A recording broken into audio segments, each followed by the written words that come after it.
কারাগারে পরিণত করে দিয়েছিলেন। দেশের মানুষ কারাগারে বসবাস করেছেন। নির্যাতনের স্টিম রোলার চালায় যারা ক্ষমতাকে পাকাপোক্ত করতে চেয়েছিলেন, যারা স্লোগান দিয়েছিলেন ভিশন 41, আমার আল্লাহ পাক সাথে সাথে বলে দিয়েছেন ভিশন 41 নয়, ভিশন 24। ভিশন যে কথা আসতে বললেন, ডর হয়ে আছে মানুষের জন্য না শুনে। যারা বলছিল খেলা হবে, কিন্তু 15 বছর আমরা খেলার মাঠে ছিলাম। ডাইনে বামে তাকে দেখবেন, কেউ যদি আওয়াজ না করে, কথা না করে, মনে করবেন হ্যাঁ কাওয়া কাদেরের দল। গত 15 বছর পর্যন্ত খেলার মাঠে ছিলাম। জেলখানার ভিতরেও খেলছি, জেলের বাহিরেও খেলছি। জেলখানায় যাওয়ার আগে যেই ভাষায় কথা বলেছি, জেল থেকে বের হয়েও সেই ভাষায় কথা বলেছি। আমরা খেলার মাঠে ছিলাম, কিন্তু দুঃখ হলো এই জায়গায় 15 বছর পর্যন্ত এদেশের আলেম ওলামায়ে কেরাম, এদেশের জনগণের সাথে তোমরা খেলা করেছ পুলিশ আর প্রশাসনের অস্ত্রের বিনিময়ে। আজকে পুলিশ তোমাদের সাথে নাই, তোমরা কোথায়? বক্তৃতার মধ্যে দাঁড়ায় বলতা পালাবো না, এখন গেছো কোথায়? 1.5 মাস রিমান্ডে ছিলাম, 1.5 মাস। রমজান মাস পুরাটা রিমান্ডে কাটছে। 24 ঘন্টা কোরআন তেলাওয়াত করতে দেয়নি, তারাবির নামাজও ঠিক মতন করতে দেয়নি। 7টা টিম আমাকে জিজ্ঞাসাবাদ করত রাত্র দিন 24 ঘন্টা। যারাই জিজ্ঞাসাবাদ করতে আসতো, তাদের প্রথম শব্দটা ছিল তুই পাকিস্তানি রাজাকার। আমার সিলেটের অনেক বুজুর্গদের নাম নিয়ে নিয়ে বলছেন তারা ছিল পাকিস্তানি রাজাকার। তোর শেখে কোরিয়া পাকিস্তানি রাজাকার, তোর গহরপুরি পাকিস্তানি রাজাকার, তোর শাইখুল হাদিস পাকিস্তানি রাজাকার, তোর হাফিজি হুজুর পাকিস্তানি রাজাকার। এবারে পাকিস্তানি রাজাকার বলে আমাদেরকে রাজাকার বলে যারা গালি দিয়েছে, আজকে বাংলাদেশের বর্ডার ফাঁস হয়ে যারা চলে গেছো, পরিষ্কার বলতে চাই আমরা রাজাকার নয়, তোমরা সবাই ইন্ডিয়ান রাজাকার।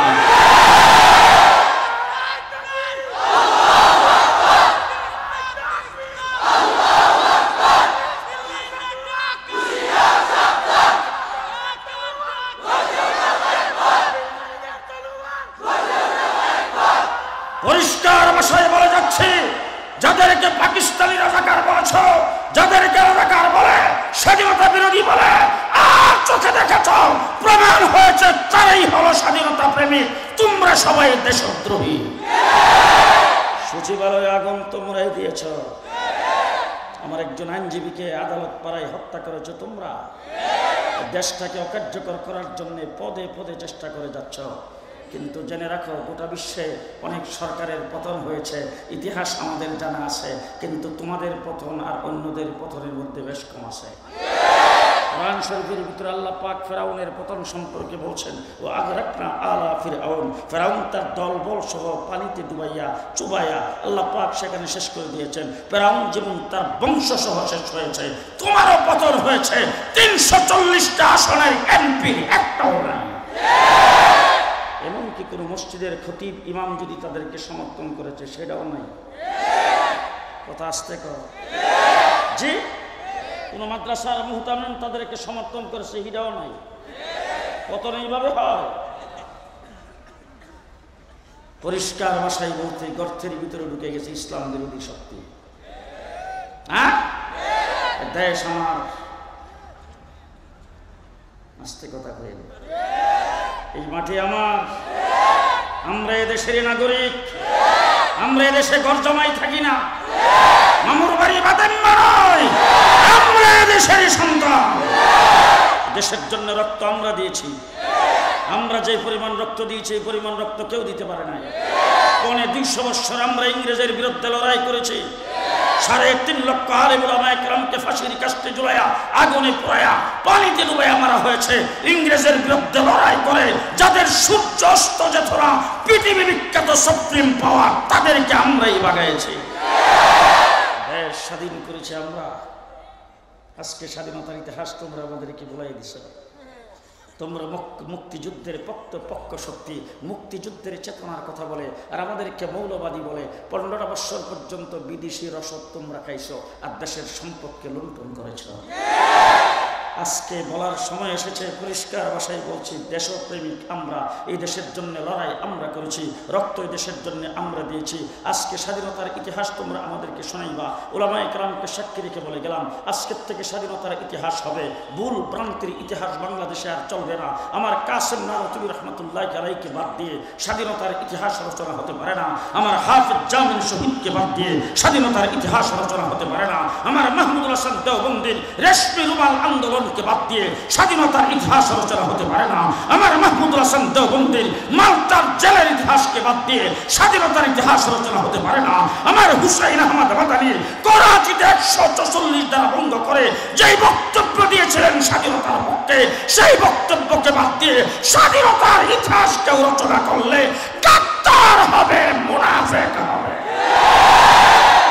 আমার কুতুবে আলম, আমার কুতুবে আলম হুসাইন আহমদ মাদানী রহমতুল্লাহ আলাইহি করাচিতে 144 দ্বারা ভঙ্গ করে সেখানে বক্তব্য রেখেছেন। ইংরেজ 144 দ্বারা জারি করেছেন। হুসাইন আহমদ মাদানী বক্তব্য রাখতে পারবে না, এলান করতেছেন আজকের সমাবেশে যিনি সভাপতিত্ব করবে, যিনি এই সমাবেশ পরিচালনা করতে যাবে, তাকেই দেখা মাত্র গুলি করা হবে।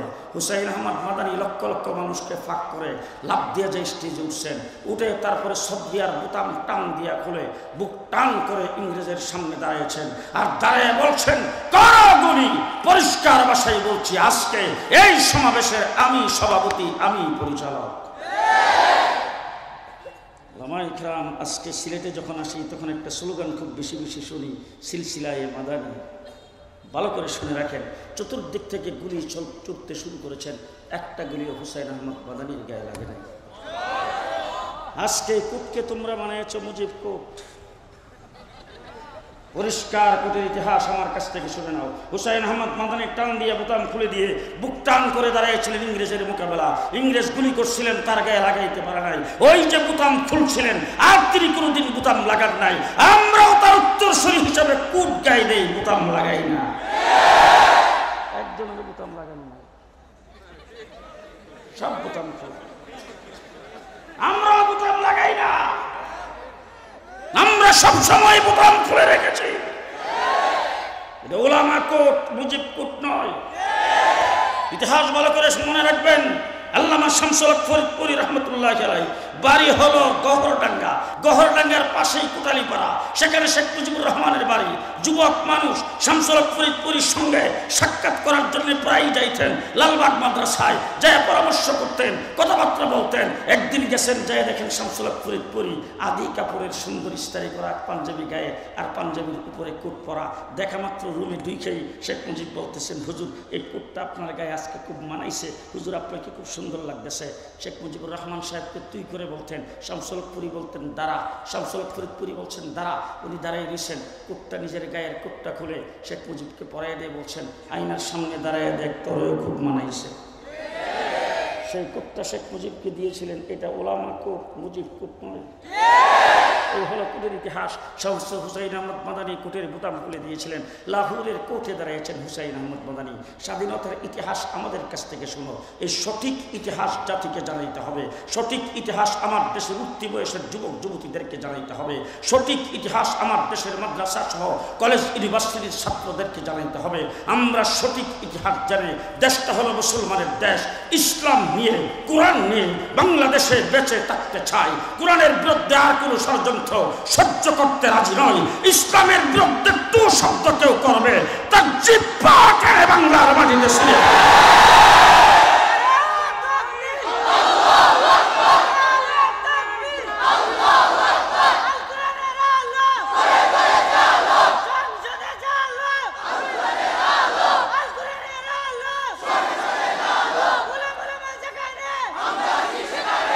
আলম হুসাইন আহমদ মাদানী রহমতুল্লাহ আলাইহি লাহোরের ইংরেজের কোর্টে দাঁড়িয়েছেন। বিচারক তাকে জিজ্ঞেস করেছেন, আপনার নাম কি? হুসাইন আহমদ। বলে, হ্যাঁ। আপনার বিরুদ্ধে অভিযোগ হলো আপনি নাকি ফতোয়া দিয়েছেন ইংরেজের মিলিটারিতে ভর্তি হওয়া মুসলমানের জন্য হারাম। হুসাইন আহমদ মাদানী কাঠগড়ায় দাঁড়ায় বলতেছেন, আগে তো ফতোয়া দিছি, এখনো দিতেছি, সামনেও দেব। ইংরেজ বিচারকের সামনে যখন এই কথা বলেছেন, মোহাম্মদ আলী জওহর লাভ দিয়ে তার পায়ে পড়ে গেছে। পায়ে পড়ে বলতেছেন, হজরত ইয়ে আদালত হে, তোরা নরমি সে বাত করে, মুসলমান পর তোরা রহম করে। এই কথা যখন বলছেন, হুসাইন আহমদ মাদানী মোহাম্মদ আলী জওহরকে ধাক্কা দিয়ে সরাইয়া দিয়া জোরে আওয়াজ করে বলছেন, হে মোহাম্মদ আলী, আজকে ইংরেজের কাঠগড়ায় দাঁড়ায়া আমি যদি ফতোয়ার পরিবর্তন করি, আল্লাহর নবীর দণ্ডন শহীদ করা দ্বীনের পরিবর্তন হবে, হাসরের ময়দানে দাঁড়ানো যাবে না। যখন জোর গলায় বলছেন, বিচারকের আসন থেকে বিচারক ডাক দিয়ে বলেন, মৌলানা সাহেব, আপনি কোন মাটিতে দাঁড়ায় কথা বলছেন, আপনি কি টের পান? ও সিলসিলায় মদনীর স্লোগান দেনেওয়ালারা, ভালো করে শোনো। হাতুলির নিচে ছিল কাফনের কাপড়, হাতুলির নিচ থেকে কাফনের কাপড় টান দিয়ে বের করে উত্তোলন করে বলছেন, এই ইংরেজের চালা বিচারক, ভালো করে দেখে রাখ, ভালো করে শুনে রাখ, আমি তোর কাঠগড়ায় দাঁড়িয়েছি, আমি স্বজ্ঞানে সুস্থ মস্তিষ্কে জেনে শুনে বলছি, তোর কাঠগড়ায় দাঁড়িয়েছি, আমি কাফনের কাপড় নিয়ে এসেছি। লাহোরের কোন একজন ব্যক্তির ৫টি পয়সা খরচ হবে না হুসাইন আহমদকে দাফন করতে। কলম তোর হাতে, আইন তোর হাতে, হুকুম তোর হাতে। আমাকে ফাঁসির কাস্টে চড়াইতে পারোস, যাবজ্জীবন কারাদণ্ড দিতে পারোস, আমাকে শুলিতে চড়াইতে পারোস, যারা ফাঁসির মঞ্চে যায় হুসাইন আহমদ মাদানী বলবে, ইংরেজের মিলিটারিতে ভর্তি হওয়া হারাম, ইংরেজের বিরুদ্ধে যুদ্ধ করা ফরজ। পরিষ্কার ভাষায় বলতে চাই, হুসাইন আহমদ মাদানী যদি বক্তব্য না দিতেন, দেশ স্বাধীনের জন্য যদি লড়াই না করতেন, তাইলে এই দেশ স্বাধীন হতো না, ফলশ্রুতিতে পাকিস্তান হতো না, ফলশ্রুতিতে বাংলাদেশ হতো না। আল্লামা হাকিমুল উম্মত আশরাফ আলী থানভী রহমতুল্লাহ আলাইহি কায়েদ আজম মোহাম্মদ আলী জিন্নাহকে যদি সমর্থন না করতেন, জাফর আহমদ উসমানী, শিব্বির আহমদ উসমানীকে যদি কায়েদ আজম মোহাম্মদ আলীর সাথে স্বাধীনতা যুদ্ধের মধ্যে না লাগাইতেন, তাইলে দেশ স্বাধীন হতো না। পরিষ্কার ভাষায় ইতিহাস ভালো করে জেনে নেন, পূর্ব পাকিস্তান আর পশ্চিম পাকিস্তান, পূর্ব পাকিস্তানের পতাকা উত্তোলন করেছেন হযরত জাফর আহমদ উসমানী, আর পশ্চিম পাকিস্তানের পতাকা উত্তোলন করেছিলেন শিব্বির আহমদ উসমানী, দুইজন দেওবন্দি আলেম। তারা যদি পতাকা উত্তোলন না করতেন, দেশ স্বাধীন হতো না। আজকে আমার শেষ কথা আমি আপনাদের সামনে বলতে চাই, হয়তো আজকের পরে আমার আবুল খায়ের ভাইকে আপনারা বলবেন, এই মৌলবীকে তার দাওয়াত দিবেন না, এগুলির নাম ওয়াজ না, এগুলির নাম তফসির না। হয়তো আপনারা এই কথা বলতে পারেন। ওয়াজ করার জন্য আমি আইসেই সর্বপ্রথম তালিকাটা দেখলাম, এখানে অনেকের নাম দেখেছি, তারা নিশ্চয়ই আপনাদেরকে কোরআন হাদিস দিয়ে অনেক ওয়াজ করেছেন। আমি ওয়াজ করার জন্য আসি নাই। আজকে একটা সময় এসেছে, যেই সময়ে যদি আমরা টিকে থাকতে না পারি, সামনে আমাদের ভাগ্য খুব খারাপ হবে। ইতিহাস ভালো করে জেনে শুনে আমাদেরকে সামনের দিকে অগ্রসর হইতে হবে। দেশ স্বাধীন হয়েছে, ইংরেজ আমাদের লাঠি ডান্ডার বাড়ি খেয়ে এই দেশ থেকে বিতাড়িত হয়েছে। একটি কথা খুব ভালো করে মনে রাখবেন, ইংরেজ সম্পর্কে একটা প্রবাদ আছে, যাদের সূর্য অস্ত যেত না, এত বড় বিশাল রাজত্বের মালিক যাদের সূর্য অস্ত যেত না, আজকে একমাত্র দেওবন্দি উলামায়ে কেরামের লাঠি ডান্ডার বাড়িতে ইংরেজ এমন জায়গায় আবদ্ধ হয়েছে, 6 মাস তাদের মাথার উপরে সূর্য ওঠে না।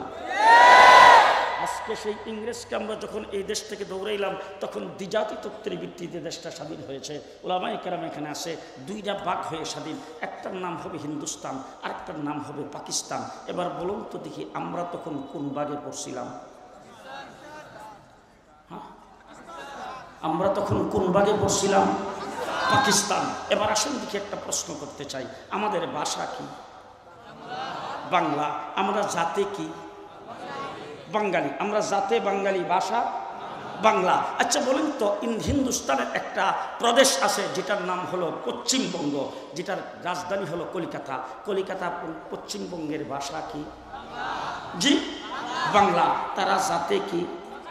বাঙালি। তাহলে আমরাও বাঙালি, তারাও বাঙালি, তাদের ভাষাও বাংলা, আমাদের ভাষাও বাংলা। কিন্তু দেশ যখন স্বাধীন হলো, কলিকাতা পশ্চিমবঙ্গ হলো হিন্দুস্তানের অংশ, আমরা হলাম পাকিস্তানের অংশ।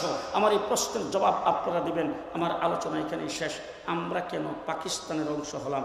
একই ভাষাভাষী, একই জাতি হওয়ার পরেও তারা হিন্দুস্তানের অংশ হলো, আমরা কেন পাকিস্তানের অংশ হলাম? এই উত্তর দিবেন, আলোচনা শেষ।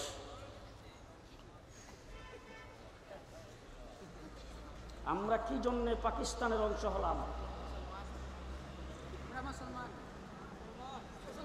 ভালো করে মনে রাখবেন, ভালো করে মনে রাখবেন, দিলের মধ্যে গেঁথে রাখবেন। এই ব্যাপারে কোনো আপোষ মানবেন না, আপোষ করবেন না। এই দেশে আমরা পাকিস্তানের অংশ হয়ে পূর্ব পাকিস্তান হয়েছিলাম মুসলিম অধ্যুষিত মেজরিটি মুসলমান হওয়ার কারণে। কি হওয়ার কারণে? এই বলছে যে ডাইনি বামে একটু দেখবেন, কেউ যদি কথা না কহে ঘুষি দিয়ে কোয়াইবেন। কিসের অংশ হওয়ার কারণে? আরো জোরে। ও যারা পিছে আছে, পিছে কি কিসের ভিত্তিতে? আমরা কিসের ভিত্তিতে পাকিস্তান হয়েছিলাম? মুসলমান হওয়ার কারণে। আমাদের স্বাধীনতার মূলে কি? ইসলাম। ইসলাম স্বাধীনতার মূলে। আরো আসতে করে, স্বাধীনতার মূলে ইসলাম। এবার যখন আমরা পশ্চিম পূর্ব পাকিস্তান হলাম, আরেকটা যখন হলো পশ্চিম পাকিস্তান, ক্ষমতা পশ্চিম পাকিস্তানিদের হাতে, তারা আমাদেরকে বৈষম্যের শিকার করেছেন। শিক্ষার ক্ষেত্রে, চাকরির ক্ষেত্রে আমাদের প্রতি বৈষম্যমূলক আচরণ করতে শুরু করেছেন। এই সমস্ত বিষয়ে এদেশের মৌলানা ভাসানী, মৌলানা আকরাম খাঁ, শাহ সরওয়ার্দী, তারপরে আমার সিলেটের কিছু সন্তান মৌলানা আতহার আলী রহমতুল্লাহ আলাইহি, এই সমস্ত উলামায়ে কেরাম এবং লিডাররা মিলে তাদের বিরুদ্ধে কথাবার্তা বলতে শুরু করেছেন। এবার শেখ মুজিবুর রহমান সাহেব আওয়ামী লীগ গঠন করেছেন। মুসলিম লীগ থেকে বের হয়ে এসে আওয়ামী মুসলিম লীগ, তারপরে মুসলিম শব্দের প্রতি তার বিদ্বেষের কারণে বাদ দিয়ে আওয়ামী লীগ করেছেন। 1970-এ তিনি ইলেকশন করেছেন। সেই ইলেকশনের ইশতেহারে পরিষ্কার বলেছেন, আমি যদি নিরঙ্কুশ সংখ্যাগরিষ্ঠতা পাই, সরকার গঠন করি, ইসলামের বিরুদ্ধে কিছুই করব না। কি করেছেন? কারণ পূর্ব পাকিস্তান পশ্চিম পাকিস্তান হয়েছে কিসের ভিত্তিতে? এখন যদি এখানে রাজনীতি করতে হয়, কি নাম নিতে হবে? আসতে কি নাম নিতে হবে? ইসলাম। তিনি ইশতেহারের মধ্যে বলে দিলেন, আমি যদি সংখ্যাগরিষ্ঠতা পাই, সরকার গঠন করি, ক্ষমতায় যাই, ইসলামের বিরুদ্ধে কিছু করা হবে না, ইসলাম বিরোধী কোনো আইন হবে না। এই কথা জনগণ মেনে তারপরে তাকে ভোট দিয়েছেন। তিনি নিরঙ্কুশ সংখ্যাগরিষ্ঠতা পাইছেন। এবার পশ্চিম পাকিস্তানিরা তার হাতে ক্ষমতা হস্তান্তর করে নাই।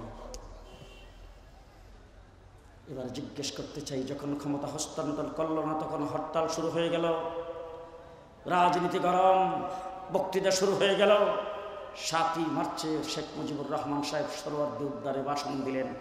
সেই ভাষণের কোনো একটা শব্দকে কথা আছে, আমি যদি ক্ষমতায় যাই, দেশটা যদি স্বাধীন হয়, স্বাধীন সার্বভৌম বাংলাদেশ হবেন ধর্ম নিরপেক্ষ।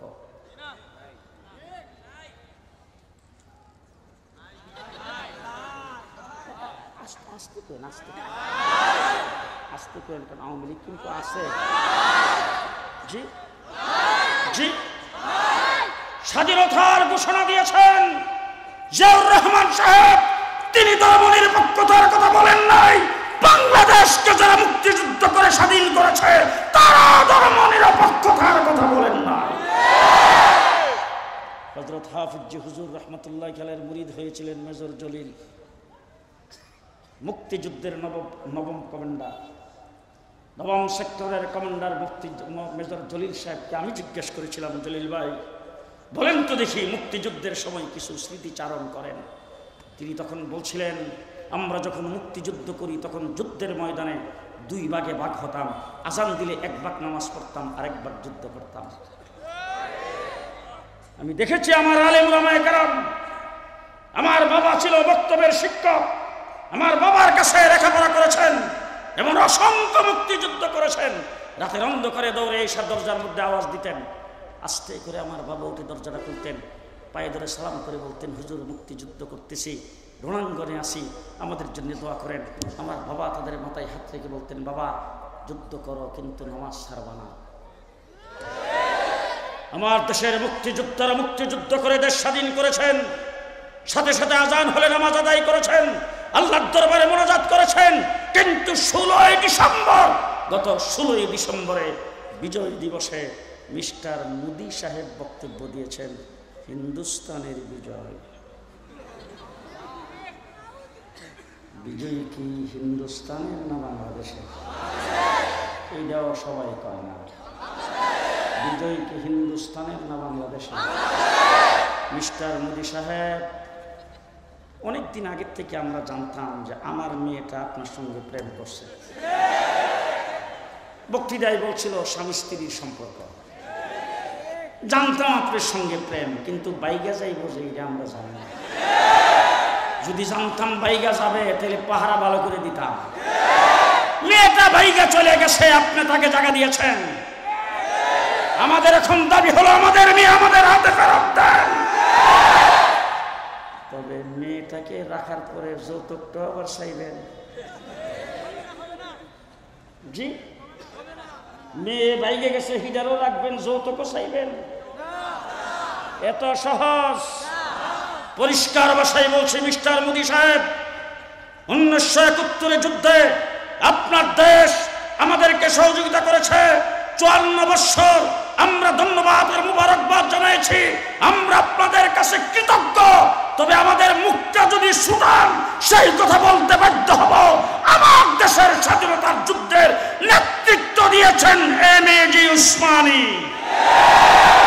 সিলেটের সন্তান এমএজি উসমানীর নেতৃত্বে আমরা দেশ স্বাধীন করেছি। কিন্তু দেশ যে স্বাধীন করলাম আমরা, পশ্চিম পাকিস্তানিরা যে আমাদের দেশে যুদ্ধ করতে আসলো, এরা তো খালি হাতেই আইছিল। জি, গোলা বারুদ আনে নাই, অস্ত্র আনে নাই, হেলিকপ্টার আনে নাই, জেট বিমান আনে নাই, ভারী অস্ত্র আনে নাই, ট্রেন আনে নাই। একটা দেশকে কব্জা করার জন্য আমরা যখন যুদ্ধে লিপ্ত হয়েছি, ইন্ডিয়া যখন আমাদেরকে সহযোগিতা শুরু করেছেন, তখন তাদের মরা জেঠার লড়াই তারা করতে এসেছে, তাদের অনেক সম্পদ নিয়ে আসছিল, দেশ স্বাধীনে সহযোগিতা করতে এসে সব লুণ্ঠন করে নিয়ে গেছে। আমরা সেটা বলি নাই। 54 বছর পর্যন্ত তিস্তার পানি আমাদেরকে দেন নাই। ফারাক্কা বাদ দিয়ে আমার দেশকে মরুভূমি বানিয়েছেন, আমার দেশটাকে কাঁটাতারের বেড়া দিয়ে আবদ্ধ করেছেন, ফালানির মতো মেয়েকে পাখির মতো গুলি করে হত্যা করেছেন, অনেক কিছু করতেছেন। তবে জেনে রাখেন, রাষ্ট্র হিসাবে আমরা খুব ছোট, জাতি হিসাবে ছোট নয়, জাতি হিসাবে ছোট নয়। আপনার রাষ্ট্র অনেক বড়, আপনার জনগণ বেশি, আপনার শক্তি বেশি, আপনার অস্ত্র বেশি, আপনার সেনাবাহিনীর সদস্য বেশি, আপনার কাছে পারমাণবিক অস্ত্র আছে, আপনার কাছে অনেক শক্তি আছে, অনেক অর্থ আছে। আপনি রাষ্ট্র হিসেবে আমাদেরকে পেটের ভিতরে নিয়ে রেখেছেন, আমাদের 3 দিক ঘেরাও করে রেখেছেন, আপনার অনেক শক্তি। কিন্তু জেনে রাখেন, বাংলাদেশ নিয়ে বাড়াবাড়ি করবেন, স্বাধীনতার উপরে হস্তক্ষেপ করবেন, আপনার কি আছে সেটা দেখার সময় আমাদের নাই।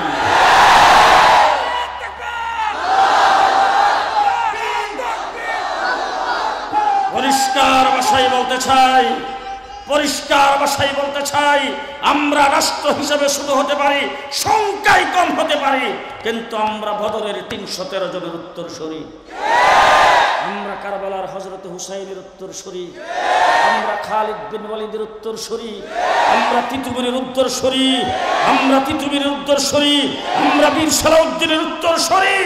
সুতরাং আমাদের ভরসা একমাত্র আল্লাহর উপরে, অস্ত্রের উপরে নয়।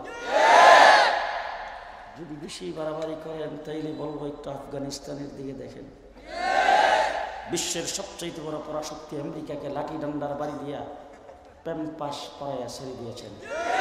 সুতরাং আপনাকেও বলবো, দুতিটা সামলান, দুতি সামলান। বেশি বাড়াবাড়ি করলে খবর আছে। দেশ স্বাধীন করেছি আমরা 1971 সনে, মুক্তিযুদ্ধ করে 9 মাস আন্দোলন করে দেশ স্বাধীন করেছি। কয় মাস? কয় মাস? এবার একটা সূক্ষ্ম কথা বলতে চাই, খুব ভালো করে বুঝেন। কাশ্মীর স্বাধীনতা আন্দোলন করতেছে কয় বছর? 70 বছর। কয় বছর হয়েছে তো স্বাধীন? জি, হয়েছে স্বাধীন? হয় নাই। আপনাদের সিলেটের পাশে আসাম 40 বছর যাবৎ স্বাধীনতা যুদ্ধ করতেছে, হয়েছে স্বাধীন?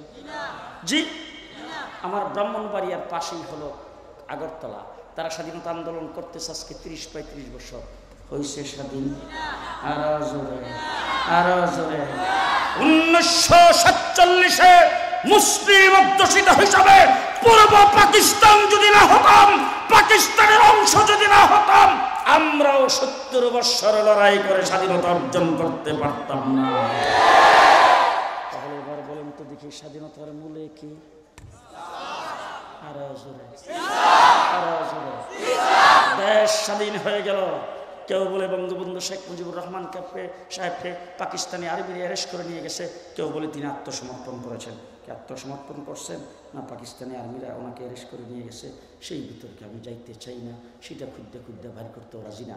উনি দেশের জন্য ত্যাগ স্বীকার করেছেন, আমি সেটাই বলবো। কিন্তু দেশ যখন স্বাধীন হইলেন, তিনি বাংলাদেশে না আইসা লন্ডন, লন্ডন লন্ডন লন্ডন যাইয়া সেখান থেকে একটা প্রেসক্রিপশন নিয়েছেন। সেই প্রেসক্রিপশন নিয়ে তারপরে তিনি আসলেন দিল্লি। ওখানে এসে ইন্দিরা গান্ধীর থেকে প্রেসক্রিপশন আরেকটা নিয়েছেন।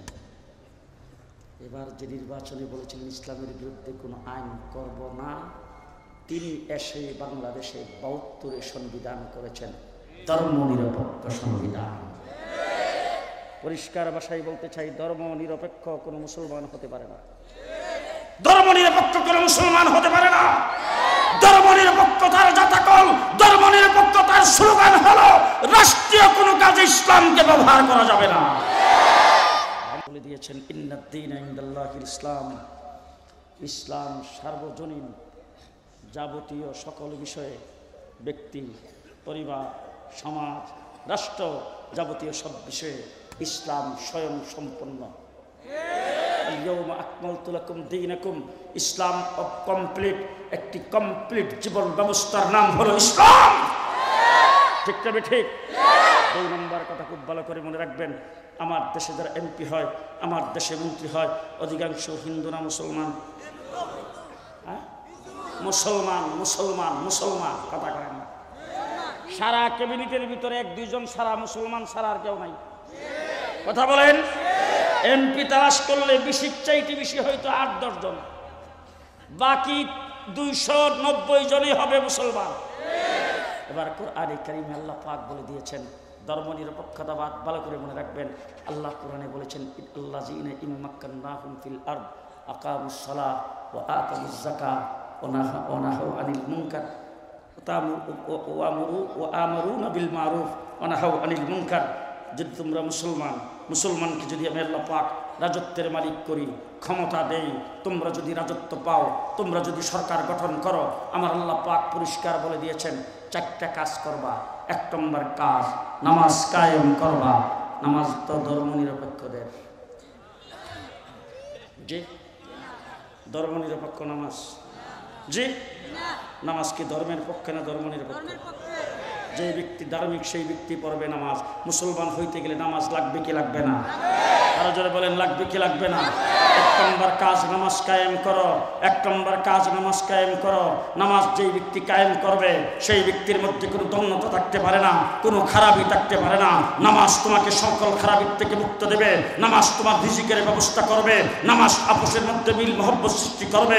নামাজ তোমাকে সমস্ত বুরাই থেকে হেফাজত করবে। ১ নম্বর কাজ তুমি নামাজ কায়েম করবে।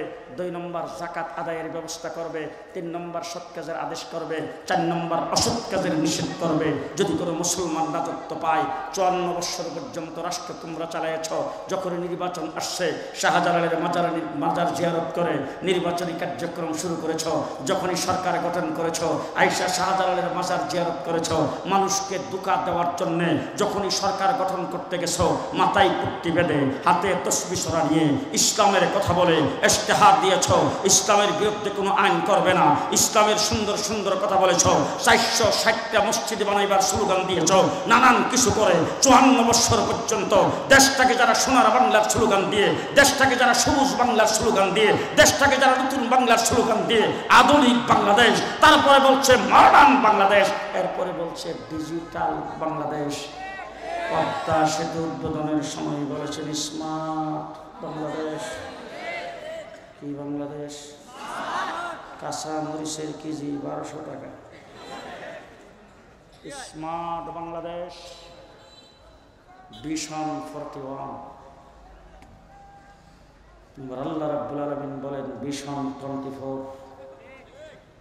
বসে বসে চিন্তা ভাবনা করতেছিলাম, ভিশন 41 একের পর এক কাজকর্ম তো করেই যাচ্ছে, বাধা দিয়ে রাখা যাচ্ছে না। বিএনপির ২৮ তারিখ পিটাইয়া মেরিয়া দুইয়া শেষ করে দিল, তাদেরকেও বাগিয়ে দিল। আর আমাদেরকে ২০১৩ সালে উঠাইছে, ২০২১ সালে বৎসরের পর বৎসর জেলখানার ভিতরে নিয়ে আটকে রাখছে। নির্যাতন সবচেয়ে বেশি আমাদের উপর হয়েছে। কি হবে কি না, আমার আল্লাহ পাক ডাক দিয়ে বলে রাগ, তোরা সবাই চুপ থাক। আব্রাহা বাদশাহ বাইতুল্লাহ শরীফ ধ্বংস করার জন্য আসছে। আমি আল্লাহ পাক ১৫০ সদাকের বাহিনী আবাবিল দিয়ে বাইতুল্লাহকে হেফাজত করেছি। বাংলাদেশের শেখ হাসিনাকে ক্ষমতার থেকে উৎখাত করার জন্য আমিও আবাবিল হিসাবে ছাত্রদেরকে নামাইতেছি। স্কুল কলেজ ইউনিভার্সিটির ছাত্ররা নামছে, রক্ত দিতে যখন শুরু করেছে, আমার কওমি মাদ্রাসার ছাত্র একটাও ঘরে বসে থাকে নাই, রাস্তায় সবাই নেমে আসে। তারপরে আন্দোলন আর সংগ্রাম হয়েছে। একদিক থেকে জীবন দিতে শুরু করেছেন, পঙ্গুত্ব বরণ করতে শুরু করেছেন, রক্ত দিতে শুরু করেছেন। ওই অবস্থায় মাঠে স্লোগান দিচ্ছে, আন্দোলন আর সংগ্রাম হচ্ছে। মসজিদ থেকে যখন আল্লাহু আকবারের আজান ভেসে আসছে, আজানের আওয়াজ শোনার সাথে সাথে রাজপথে একজনকে ইমাম বানায়া কাঁথার ধরে নামাজের জন্য দাঁড়ায় গেছে। এইভাবে আন্দোলন আর সংগ্রাম করে যেই দেশ মুক্ত হয়েছে, বিপ্লব এই দেশে ঘটছে। বর্তমান অন্তর্বর্তীকালীন সরকার ক্ষমতায় আছে, সামনে নির্বাচিত সরকার ক্ষমতায় আসবে। আমি আজকে আপনাদের সামনে শুধু একটা আওয়াজ দেওয়ার জন্য এসেছি, সব বাংলা দেখা শেষ, এবারের বাংলাদেশ হবে ইসলামের বাংলাদেশ, ইসলামের বাংলাদেশ। কে কে রাজি আছেন হাত তুলে দেখান।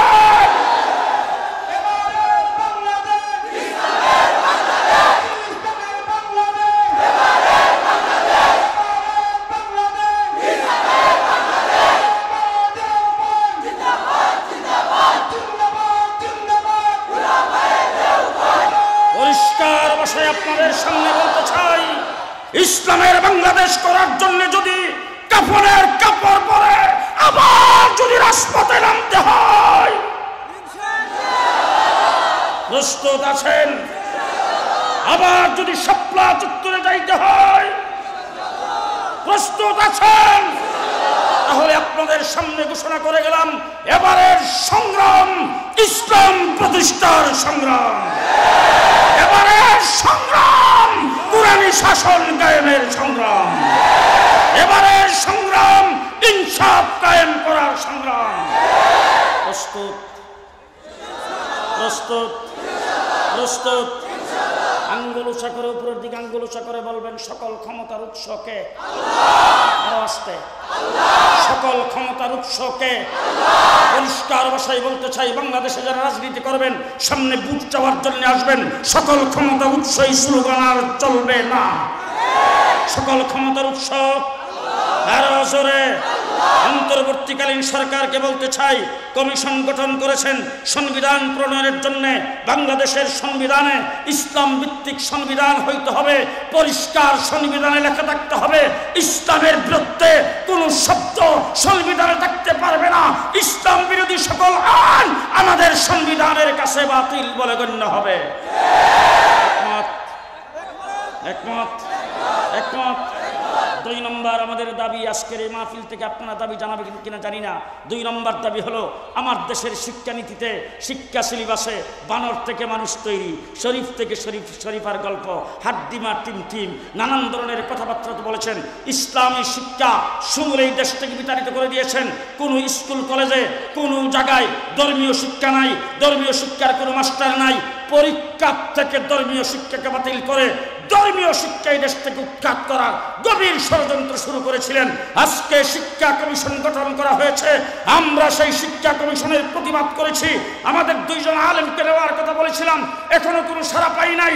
তবে আজকে দাবি জানাতে চাই, বাংলাদেশের যেই শিক্ষানীতি প্রণয়ন হবে, তার মধ্যে 1 ক্লাস থেকে শুরু করে ইউনিভার্সিটি পর্যন্ত সর্বস্তরে ধর্মীয় শিক্ষা বাধ্যতামূলক হইতে হবে।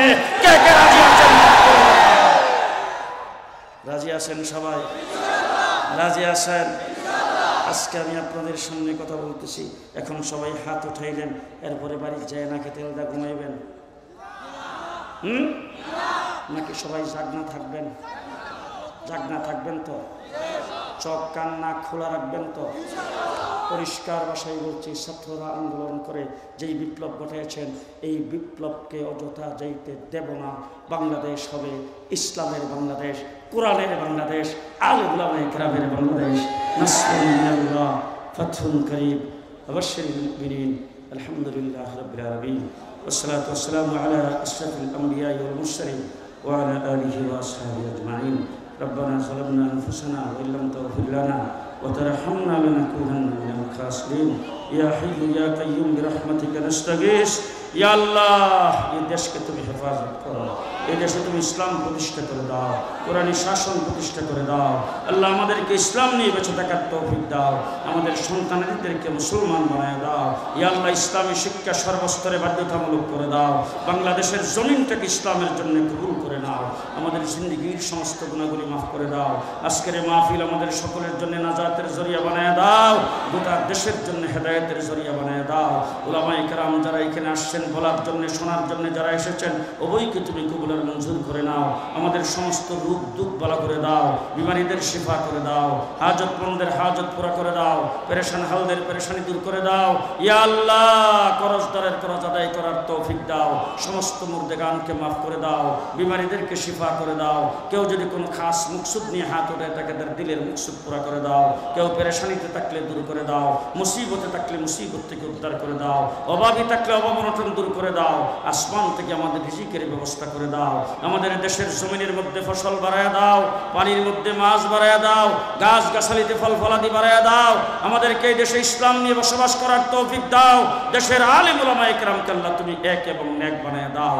যে সকল বুজুর্গানের দিনকে দেখছি, যাদেরকে দেখি নাই, আমাদের উলামায়ে দেওবন্দ, আমাদের আকাবের দিন যারা দুনিয়ার থেকে চলে গেছেন, আল্লাহ সকলের দারাজাতকে বুলন্দ করে দাও। বর্তমানে যারা জিন্দা আছেন, আল্লাহ তাদের হায়াতের মধ্যে বরকত দাও, তাদের সকলকে ঐক্যবদ্ধ হয়ে দেশ জাতি এবং ইসলামের জন্য সঠিক পদক্ষেপ নেওয়ার তৌফিক দাও। রব্বানা তাকাব্বাল মিন্না ইন্নাকা আনতাস সামিউল আলিম ওয়া তুব আলাইনা ইন্নাকা আনতাত তাওয়াবুর রহিম বিরহমাতিকা ইয়া আরহামার রাহিমিন।